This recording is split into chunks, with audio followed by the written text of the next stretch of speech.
হৰে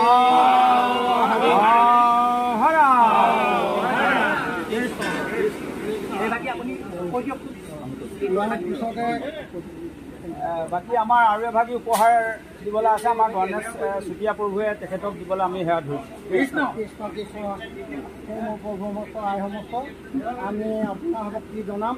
আজি বৰক আমি আজি সৰু উপহাৰ, যিটো উপহাৰে পৃথিৱী আজি জগত জনন কৰি পেলাই গুৰুজনা য'ত সোমাই আছে, এই গুৰুজনাক প্ৰতিষ্ঠা কৰি থোৱা এখন আমাৰ কীৰ্তন মহাভাগত মুখা ইয়াতে সম্পূৰ্ণ সকলো বস্তুটি ইয়াতে ভৰাই দিয়া হ'ল।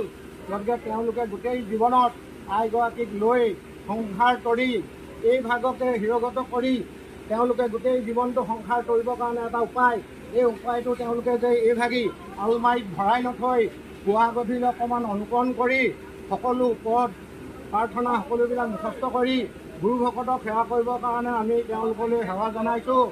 এই সেৱাভাগী জনাওঁতে তেওঁলোকে যেনেকৈ উপকৃত হ'ব লাগে তেওঁ উপকৃত হ'বলৈ তেওঁ অৰ্ধাংগিনীগৰাকী আহিব। আমাৰ কন্যাক তেওঁ লগত লৈ ভকত সেৱা কৰিবলৈ সকলোখিনি ইয়াৰ পৰা শিকি ল'ব বুলি এই ভাগি দিয়া হৈছে।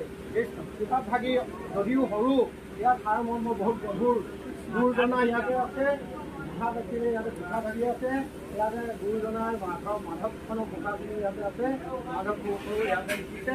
গতিকে সকলোখিনি তেখেতলোকক চিৰজীৱনৰ উপহাৰৰ কাৰণে সংসাৰ কৰিবৰ কাৰণে সতী সন্তান হৈ তেওঁলোকৰ সুখ জীৱন, সূক্ষ্ম জীৱন, এডুকেশ্যন ক্ষেত্ৰত আগবাঢ়ি যাবলৈ এই ভাগে আমি সকলোটিৰে হৈ সিদ্ধান্ত প্ৰাথমিক হৈ আমি আগবঢ়াইছোঁ।